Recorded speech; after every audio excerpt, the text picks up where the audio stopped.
ആടുജീവിതം എന്ന സിനിമയും അതിലെ നജീബ് എന്ന കഥാപാത്രം നേരിട്ട ദുരനുഭവങ്ങളുമാണ് എങ്ങും ചർച്ചാ വിഷയം. എന്നാൽ നജീബിനെ പോലെ ദുരിതപർവം താണ്ടിയ മലയാളികൾ ഉൾപ്പെടെ നിരവധി ആളുകളെ ഇത്തരത്തിലുള്ള ആടുജീവിതങ്ങളിൽ നിന്ന് രക്ഷപ്പെടുത്തുന്ന ഒരു മലയാളിയുണ്ട് ഇങ്ങ് റിയാദിൽ. സിദ്ദിഖ് തുവൂരിനെ ഓരോ മലയാളിയും അറിയണം.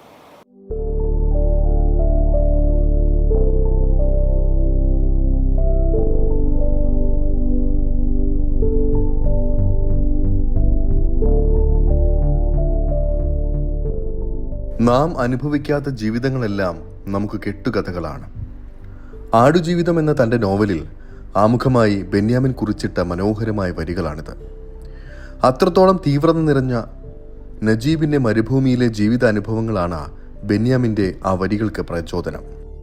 എന്നാൽ അതുപോലെയോ അല്ലെങ്കിൽ അതിലേറെയോ യാതനകൾ താണ്ടിയ മലയാളികൾ ഉൾപ്പെടെ 60ഓളം പേരുടെ തീക്ഷ്ണമായ ആടുജീവിത കഥകൾ നേരിട്ട് കണ്ടും കേട്ടുമുള്ള അനുഭവങ്ങളുള്ള ഒരു മനുഷ്യനാണിത്. മലപ്പുറം തൂവൂർ കിഴിശ്ശേരി സ്വദേശിയായ സിദ്ദിഖ്.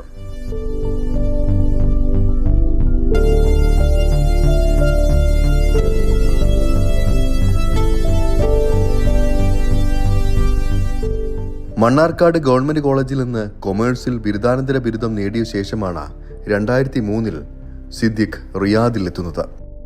റിയാദിൽ പ്രവർത്തിക്കുന്ന നാട്ടുകൂട്ടായ്മയായ തുവൂർ അസോസിയേഷനിലൂടെയാണ് പൊതുരംഗത്തേക്കുള്ള പ്രവേശനം. ആദ്യകാലങ്ങളിൽ തൊഴിലിടങ്ങളിൽ പ്രയാസം നേരിടുന്ന മനുഷ്യരുടെ വിവിധ പ്രശ്നങ്ങൾ പരിഹരിക്കുന്നതിലായിരുന്നു ശ്രദ്ധ കേന്ദ്രീകരിച്ചത്. കൊറോണ കാലത്ത് പലരും പുറത്തേക്കിറങ്ങാൻ പോലും മടിച്ചു നിന്നപ്പോൾ ദേശഭാഷാ ഭേദമന്യേ ആയിരക്കണക്കിന് പ്രവാസികളെ ആശുപത്രി മുതൽ ശ്മശാനം വരെ അനുഗമിച്ചത് സിദ്ദിഖായിരുന്നു. സംഭവ ബഹുലമായിരുന്നു പിന്നീട് അങ്ങോട്ട്. മണ്ണാർക്കാട് കല്ലടി കോളേജിൽ പഠിക്കുന്ന സമയത്താണ് NCCയിൽ ജോയിൻ ചെയ്ത് വളണ്ടിയറിംഗ് തുടങ്ങിയത്. 2003 ഏപ്രിൽ 1-ാം തീയതിയാണ് സൗദി അറേബ്യയിൽ എത്തുന്നത്. അതിനുശേഷം 2009 തൂവൂർ ഏരിയ വെൽഫെയർ അസോസിയേഷൻ രൂപീകരിക്കുകയും അതിലാദ്യമായിട്ടൊരു മെഡിക്കൽ കേസാണ് റിപ്പോർട്ട് ചെയ്തത്. തയ്യൽ ബാപ്പുട്ടി എന്ന് പറയുന്ന ഒരു സഹോദരൻ്റെ സുമേഷ് ഹോസ്പിറ്റലിൽ കിടക്കുന്ന ഒരു ICU വാർഡിൽ കിടക്കുന്ന ഒരു മെഡിക്കൽ കേസായിരുന്നു. അദ്ദേഹത്തെ ഞങ്ങളെല്ലാവരും ഇടപെട്ടുകൊണ്ട് നാട്ടിലേക്ക് എത്തിക്കുകയും നാട്ടിൽ പോയി 27 ദിവസം കഴിഞ്ഞ് ആൾ മരണപ്പെടുകയും ചെയ്തു. അതൊരു സ്ട്രെച്ചർ കേസ് ആയതുകൊണ്ട് തന്നെ ഫസ്റ്റ് ഒരു മെഡിക്കൽ കേസിൻ്റെ എക്സ്പീരിയൻസ് ആയിരുന്നു. അതിനുശേഷം തൂവൂർ ഏരിയ വെൽഫെയർ അസോസിയേഷൻ വഴി തന്നെ ഒരു ഒട്ടകത്തെ ആടിനെ മേയ്ക്കുന്ന ഒരു കേസും കൂടെ റിപ്പോർട്ട് ചെയ്തു. അത് അബ്ബാസ് എന്ന് പറയുന്ന ഒരാൾ, അദ്ദേഹത്തെയും അതുപോലെ തന്നെ ഞങ്ങൾ കൊണ്ട് കഴിയുന്ന രൂപത്തിലുള്ള പരിചരണങ്ങൾ ചെയ്തിട്ട് നാട്ടിലേക്ക് എത്തിച്ചു. കഴിഞ്ഞ 2 വർഷങ്ങൾക്കിടയിൽ മാത്രമായി 60ഓളം പേരെയാണ് സിദ്ദിഖ് ആടുജീവിതത്തിൽ നിന്നും കരകയറ്റിയത്. ഇവരിൽ 5-ലധികം പേർ മലയാളികളായിരുന്നു എന്നതാണ് പ്രത്യേകത. 1500ഓളം കിലോമീറ്റർ വരെ അകലെ സ്ഥിതി ചെയ്യുന്ന മരുപ്രദേശങ്ങളിൽ എത്തി അതിസാഹസികമായാണ് പലരെയും ഇദ്ദേഹം ജീവിതത്തിന്റെ പച്ചപ്പിലേക്ക് കൈപിടിച്ചു നടത്തിയത്. ഏകദേശം 61ഓളം മരുഭൂമിയിലെ കേസുകൾ മാത്രം റിപ്പോർട്ട് ചെയ്തു. ഏറ്റവും സ്ട്രെയിൻ ആയിട്ടുള്ള ഒരു കേസായിരുന്നു, ഏറ്റവും റിസ്ക് എടുത്തിട്ടുള്ള ഒരു കേസായിരുന്നു അത്. അതിൽ 55 പേരെയാണ് നാട്ടിലേക്ക് കയറ്റിവിട്ടത്. 6 പേര് ഇവിടെ സുരക്ഷിതമായിട്ട് മരുഭൂമിയിൽ തന്നെ അവരുടെ മസ്റയിൽ ജോലി ചെയ്യുന്നുണ്ട്. അതിൽ ഏകദേശം 10 പേര് 5-6 വർഷമൊക്കെ ആയിട്ട് മരുഭൂമിയിൽ കുടുങ്ങിയ ആളുകളായിരുന്നു. റുബുൽ ഖാലി, ഈ സൗദി അറേബ്യയുടെയും ഒമാൻ്റെയും യമൻ്റെയും ബോർഡറുള്ള റുബുൽ ഖാലി എന്ന് പറയുന്ന സ്ഥലത്താണ് കുടുങ്ങിയിരുന്നത്. അപ്പോൾ അവരൊക്കെ ഇവിടുത്തെ ഉദ്യോഗസ്ഥരുടെയൊക്കെ സപ്പോർട്ടോടു കൂടെ ആ സ്ഥലത്ത് പോയിട്ട് അവർ കൊണ്ടുവന്ന് ലീഗലായിട്ട് എല്ലാ കാര്യങ്ങളും പൂർത്തിയാക്കി നാട്ടിലേക്ക് എത്തിക്കുകയാണ് ചെയ്തത്. അതിലൊരാൾ മരണപ്പെട്ടു, ബാക്കി എല്ലാവരും സുരക്ഷിതമായിട്ട് നാട്ടിലെത്തി.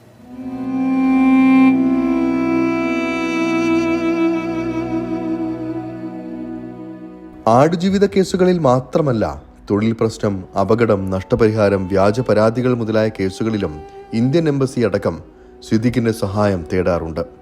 ഒരു വിഷയത്തിൽ ഇടപെട്ടാൽ അതിൽ പരിഹാരമുണ്ടാകുന്നതുവരെ കേസിന്റെ ഓരോ ഘട്ടവും പിന്തുടർന്ന് അവരിൽ ഒരാളായി ഇദ്ദേഹം കൂടെ ഉണ്ടായിരിക്കുമെന്നുള്ളതാണ് സിദ്ദിഖിന്റെ പ്രത്യേകത എന്ന് റിയാദിലെ ഇന്ത്യൻ എംബസി ഉദ്യോഗസ്ഥൻ പുഷ്പരാജ് സാക്ഷ്യപ്പെടുത്തുന്നു.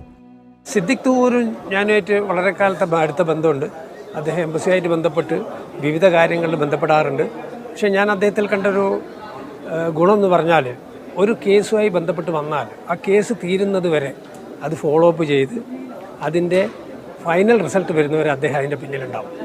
അപ്പോൾ അദ്ദേഹത്തിൻ്റെ തൻ്റെ സഹജീവിയോടുള്ള ആ സ്നേഹം, തൻ്റെ സഹജീവിക്കെന്ന് ചെയ്തു എന്നുള്ള ചാരിതാർത്ഥ്യം അദ്ദേഹത്തിന് എന്നും ഉണ്ടായിട്ടുണ്ടാവും.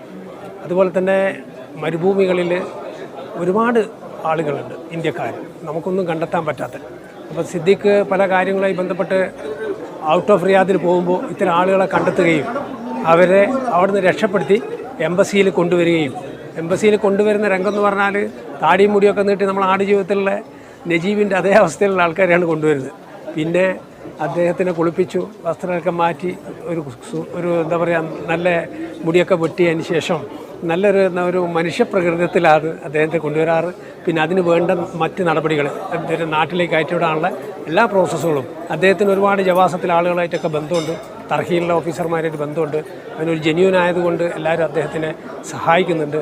ആ ബേസിൽ തന്നെ എല്ലാവർക്കും എക്സിറ്റ് കിട്ടാനുള്ള സാധ്യതയുണ്ട്. നിരവധി ആളെ, എനിക്ക് തോന്നുന്നു 50-ൽ കൂടുതൽ ആളുകളെ മരുഭൂമികളിൽ നിന്ന് അദ്ദേഹം രക്ഷപ്പെടുത്തി കൊണ്ടുവന്നിട്ടുണ്ട്. 10 വർഷത്തെ സാമൂഹിക പ്രവർത്തന ജീവിതത്തിൽ ഏറ്റവും ദുഃഖം പകർന്നതും സന്തോഷം നിറഞ്ഞതുമായ മറക്കാനാകാത്ത പല അനുഭവങ്ങൾക്കും സിദ്ദിഖ് സാക്ഷിയായിട്ടുണ്ട്. മരുഭൂമിയിൽ ആടുജീവിതം നയിച്ചു വരികയായിരുന്ന മുരുകേഷിനെ മോചിപ്പിക്കാനായുള്ള ശ്രമങ്ങൾ നടക്കവേ അയാളുടെ പെട്ടെന്നുണ്ടായ മരണം തന്നെ വല്ലാതെ വേദനിപ്പിച്ചതായി കണ്ണു നിറഞ്ഞുകൊണ്ട് സിദ്ദിഖ് ഓർത്തെടുക്കുന്നു. ഈ മരുഭൂമി ജീവിതത്തിലെ ഏറ്റവും ദുഃഖകരമായിട്ടുള്ളൊരു സംഗതി, ശിവശരൺ യാദവ് എന്ന് പറയുന്ന ഒരു ഉത്തരേന്ത്യൻ സ്വദേശി റുബുൽ ഖലീലാണ് അദ്ദേഹം അകപ്പെട്ടിരുന്നത്. നിരന്തരം അദ്ദേഹം കോൺടാക്ട് ചെയ്യായിരുന്നു. പക്ഷേ അദ്ദേഹത്തെ കൊണ്ടുപോകാൻ വേണ്ടിയിട്ട് ഒമാൻ ബോർഡർ വരെ ഒരു ദിവസം പോയെങ്കിലും അകത്തേക്ക് കയറാൻ പറ്റാത്തതിൻ്റെ അടിസ്ഥാനത്തിൽ ഞങ്ങൾ തിരിച്ചു വന്നു. 3600 കിലോമീറ്ററാണ് അന്ന് യാത്ര ചെയ്തത്. അതിനുശേഷം 2200 കിലോമീറ്റർ വീണ്ടും മറ്റൊരു ദിവസം യാത്ര ചെയ്തെങ്കിലും അടുത്തേക്ക് എത്തിപ്പെടാൻ കഴിഞ്ഞില്ല. പിന്നെ ഈ ഈസ്റ്റേൺ പ്രൊവിൻസിലെ മറ്റൊരു സ്ഥലത്തേക്ക് പോകുന്നതിനിടയിലാണ് ഇങ്ങനെ ഒരു മരണവാർത്ത അറിയുന്നത്. അന്ന് ഹൈവേയിൽ യാത്ര ചെയ്യുന്നതിൻ്റെ ഇടയിൽ തന്നെ വണ്ടി സൈഡാക്കി ഒരു വല്ലാത്തൊരു ഷോക്കിലായിരുന്നു അത്. പിന്നെ അദ്ദേഹത്തിൻ്റെ മറ്റു നടപടികളും പൂർത്തിയാക്കാൻ വേണ്ടിയിട്ട് വീണ്ടും കിലോമീറ്ററുകളും യാത്ര ചെയ്യുകയും പോസ്റ്റ്മോർട്ടത്തിന് ശേഷം ഡെഡ് ബോഡി നാട്ടിലേക്ക് അയക്കുകയും ചെയ്തു. ഇതിൽ 55 പേരെ നമ്മൾ രക്ഷപ്പെടുത്തിയെങ്കിലും ഈ ഒരു വല്ലാത്തൊരു വേദനയാണ് ഈ ശേഷൻ്റെ മരണക്കേസ് ഇപ്പോഴും ഓർക്കുമ്പോൾ. ഒട്ടേറെ നന്മകൾ നിറഞ്ഞ ഈ നാടിനെയോ ബഹുഭൂരിഭാഗം വരുന്ന ഇവിടുത്തെ നല്ലവരായ ജനവിഭാഗത്തെയോ ആടുജീവിതത്തിലെ കഥകൾ മാത്രം വിലയിരുത്തിക്കൊണ്ട് അവമതിക്കുന്നത് ശരിയല്ല എന്ന് സിദ്ദിഖ് അടിവരയിട്ട് പറയുന്നു. ഈ ആടുജീവിതം സിനിമ കണ്ടതോടുകൂടെ നജീബിൻ്റെ സ്പോൺസറുടെ ഒരു സ്വഭാവമാണ് ഇവിടെ സൗദികൾ ഉൾപ്പെടെയുള്ള അറബ് സമൂഹത്തിനുള്ളതെന്നുള്ള ഒരു തെറ്റിദ്ധാരണ പലർക്കുണ്ട്. പല കമൻറ്റുകളും കാണുമ്പോൾ നമുക്കത് മനസ്സിലാവുന്നുണ്ട്. ഇപ്പോൾ ഇവിടെ 55ഓളം കേസുകൾ കൈകാര്യം ചെയ്തതിൽ കിലോമീറ്ററോളം യാത്ര ചെയ്യേണ്ട ഒരു സാഹചര്യം ഉണ്ടാവാറുണ്ട്. അവിടെയൊക്കെ സഹായത്തിനായിട്ടുണ്ടാവുന്നത് സൗദി അറേബ്യയിലെ വിവിധ ഡിപ്പാർട്ട്മെൻറ്റിലെ സൗദി പോലീസ്, ഗവർണറേറ്റ് തുടങ്ങിയ വിവിധ ഡിപ്പാർട്ട്മെൻറ്റിലുള്ള ഉദ്യോഗസ്ഥരുടെ ഒരു സപ്പോർട്ടോടു കൂടെയാണ്. അതുപോലെ തന്നെ ഇന്ത്യൻ എംബസി ഉദ്യോഗസ്ഥരുടെയും സഹായത്തോടു കൂടെയാണ് നമ്മൾ ഇലക്ഷൻ കാണുന്നത്. റിയാദിൽ നിന്ന് മാത്രമല്ല സൗദിയുടെ വിവിധ ഭാഗങ്ങളിൽ നിന്ന് ദിനം പ്രതി സഹായം തേടി സിദ്ദിഖിനെത്തുന്നത് 100 കണക്കിന് കോളുകളാണ്. സൗദിയിൽ അന്ന് സിദ്ദിഖിന്റെ സാന്നിധ്യം ഉണ്ടായിരുന്നുവെങ്കിൽ ആടുജീവിതത്തിലെ കഥാപാത്രമായ നജീബിന് ഇത്രത്തോളം ദുരിതം അനുഭവിക്കേണ്ടി വരില്ലായിരുന്നുവെന്നാണ് റിയാദിലെ ഒരു പ്രമുഖ മാധ്യമപ്രവർത്തകനായ നജീമിന്റെ അഭിപ്രായം. സിദ്ദിഖ് തൂറിനെ പോലെ ജീവന പ്രവർത്തകർ ഉണ്ടായിരുന്നെങ്കിൽ ഒരുപക്ഷെ നജീബിന് ആ മരുഭൂമിയിൽ കിടന്ന് അത്രയധികം ദുരിതം അനുഭവിക്കേണ്ടി വരുമായിരുന്നില്ല. ഇപ്പോൾ അതുപോലുള്ള ഒരുപാട് ആടുജീവിതങ്ങൾ ഇപ്പോഴും സംഭവിക്കുന്നുണ്ട്. നാട്ടിൽ നിന്ന് വിസ ഏജന്റുമാർ കബളിപ്പിച്ച് കയറ്റിയിട്ട് ഇവിടെ മറ്റു പല ജോലിക്കെന്നും പറഞ്ഞ് വന്ന് മരുഭൂമിയിൽ അകപ്പെടുന്ന നിരവധി ആളുകൾ, നിരവധി തൊഴിലാളികൾ, അവരെ രക്ഷപ്പെടുത്തി എവിടെയാണോ ആ മരുഭൂമിയിൽ പോയി കണ്ടെത്തി രക്ഷപ്പെടുത്തി കൊണ്ടുവന്ന് നാട്ടിലേക്ക് കയറ്റി വിടുന്ന, അതുവരെ സംരക്ഷിക്കുന്ന, എംബസിയുടെ സഹായത്തോടെ വേണ്ട പ്രവർത്തനങ്ങൾ നടത്തുന്ന, സൗദി പോലീസിൻ്റെ, സൗദി അധികൃതരുടെ സഹായത്തോടെ ഒക്കെ ചെയ്യുന്ന ഒരു അതിസാഹസികനായ ജീവകാരുണ്യ പ്രവർത്തകനാണ് സിദ്ദിഖ് തൂർ. ദൈവത്തിൽ നിന്നുള്ള പ്രതിഫലം ആഗ്രഹിച്ചുകൊണ്ട് മാത്രമാണ് മരുഭൂമിയുടെ വന്യതയിൽ അകപ്പെട്ടു പോയ നിസ്സഹായരായ പല മനുഷ്യർക്കും ആശ്വാസം പകരാൻ ഈ മനുഷ്യൻ ജീവിതം സമർപ്പിച്ചിരിക്കുന്നത്. ചില കേസുകളിൽ ഭാരിച്ച സാമ്പത്തിക ചെലവുകൾ വരുമ്പോൾ ജീവകാരുണ്യ പ്രവർത്തനം വ്രതമാക്കിയ വ്യക്തികളിൽ നിന്നും സ്ഥാപനങ്ങളിൽ നിന്നുള്ള അകമഴിഞ്ഞ പിന്തുണയും ഇദ്ദേഹത്തിന് ലഭിക്കാറുണ്ട്.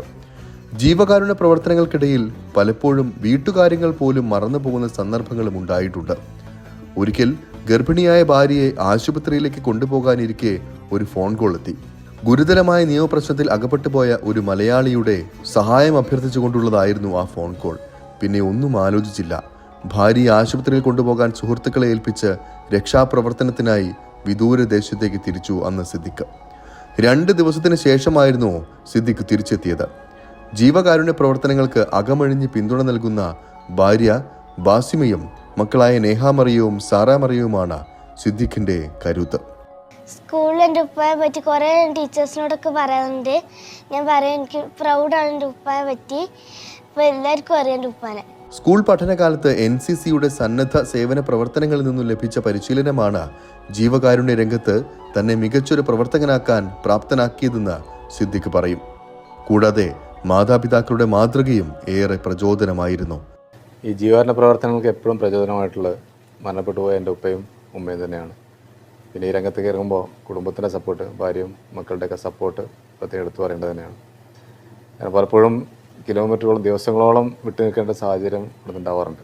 മരുഭൂമി യാത്രയിലൊക്കെ 23 ദിവസം ഒരു ലോങ് യാത്ര നടത്തേണ്ട ഒരു സാഹചര്യം ഉണ്ടായിട്ടുണ്ട്. സൗദി അറേബ്യയുടെയും ഒമാൻ്റെയും യമൻ്റെയൊക്കെ ബോർഡറായ റുബുൽ ഖാലിയിൽ 3 ദിവസം നെറ്റ്വർക്ക് പോലും ഇല്ലാതെ കഴിഞ്ഞ സാഹചര്യമുണ്ട്.